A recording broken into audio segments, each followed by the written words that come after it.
En las últimas semanas se ha dado un debate sobre el aumento del salario mínimo, discusión que no ha encontrado hasta el momento acciones concretas con las que los ciudadanos efectivamente mejoren su calidad de vida. Dos de los grupos más vulnerables en nuestra sociedad son, por un lado, los adultos mayores y por otro, las madres o los padres de escasos recursos que por una u otra razón se encuentran solos en el cuidado de sus hijos. En la Ciudad de México está previsto que el gobierno del Distrito Federal otorga un apoyo económico a los adultos mayores y a las madres solas de escasos recursos residentes en el Distrito Federal, incoherentemente no así para los padres solos de escasos recursos. El 20 de febrero de 2012, presenté ante el Pleno de esta Asamblea Legislativa una propuesta que buscaba que las pensiones a los adultos mayores y el apoyo a las madres solteras se otorgara actualizado conforme a la inflación y no conforme al salario mínimo, con la finalidad de que el monto que se les entrega no pierda poder adquisitivo y realmente cumpla con su objetivo. Sin embargo, y en contra de los ideales que pregonan los que representan la mayoría de esta Asamblea, la iniciativa fue desechada. No les importó mejorar la calidad de vida de los beneficiarios de estos programas, aun cuando en la exposición de motivos de la ley que establece el derecho a la pensión alimentaria para los adultos mayores de 70 años residentes en el Distrito Federal se señala, y cito: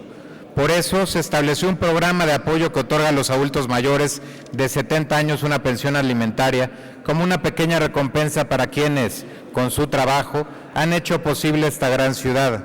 Este programa se justifica por razones humanitarias y porque no podríamos hablar de justicia si los ancianos viven con carencias y en el olvido. Es cierto que ahora se vive más tiempo, pero no solo se trata de llegar a más edad, sino de vivir mejor y con felicidad. Concluyo la cita. Por otro lado, en la ley que establece el derecho a la pensión alimentaria para los adultos mayores de 68 años residentes en el Distrito Federal, se señala: el recurso obtenido por su jornada de trabajo no alcanza para costear los estudios de sus hijos, el alquiler de un lugar donde habitar, la alimentación, el vestido y los gastos de transportación de su hogar al lugar de trabajo, además del pago de guarderías cuando los hijos son pequeños. En México, sea por viudez, divorcio, separación o soltería, aproximadamente la quinta parte de las mujeres que tienen hijos vivos son madres solas.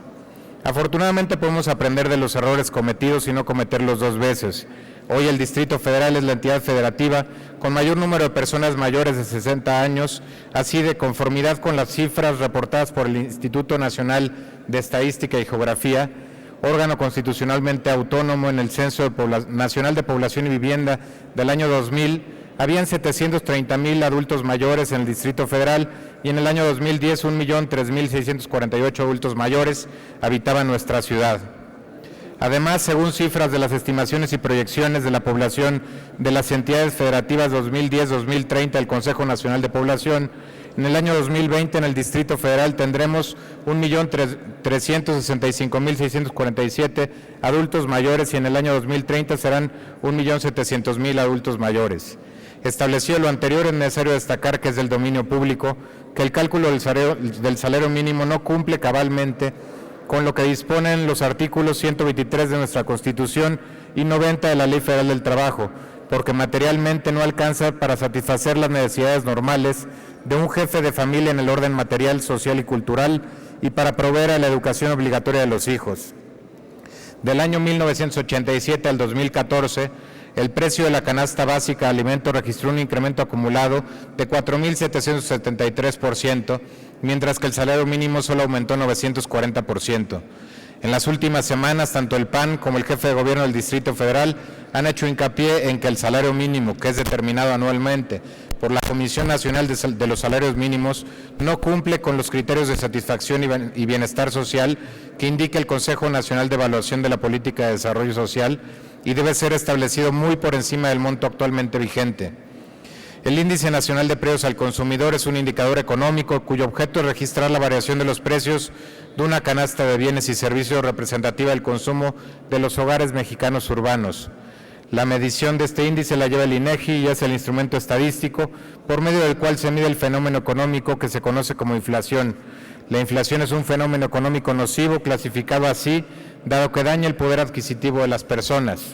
También se le considera una buena aproximación de las variaciones de los precios de los bienes y servicios comercializados en el país. Las unidades de inversión son una unidad de cuenta de valor real constante, que se incrementa diariamente para mantener el poder adquisitivo del dinero y es publicado en el Diario Oficial de la Federación. Dado lo anterior, es necesario modificar tanto la ley que establece el derecho a la pensión alimentaria para los adultos mayores de 68 años residentes en el DF, como la ley que establece el derecho a recibir un apoyo alimentario a las madres solas de escasos recursos residentes en el DF, a efecto de que la actualización anual del monto de los apoyos que reciben los beneficiarios sea calculada en función de la inflación anual y no del salario mínimo general vigente en el Distrito Federal. Por lo anteriormente expuesto, se somete a consideración de esta Asamblea la presente iniciativa con proyecto de decreto por el que se reforman los artículos 1 de la ley que establece el derecho a la pensión alimentaria para los adultos mayores de 68 años residentes en el Distrito Federal y 3 de la ley que establece el derecho a recibir un apoyo alimentario a las madres solas de escasos recursos residentes en el Distrito Federal. Es cuanto, diputada presidenta.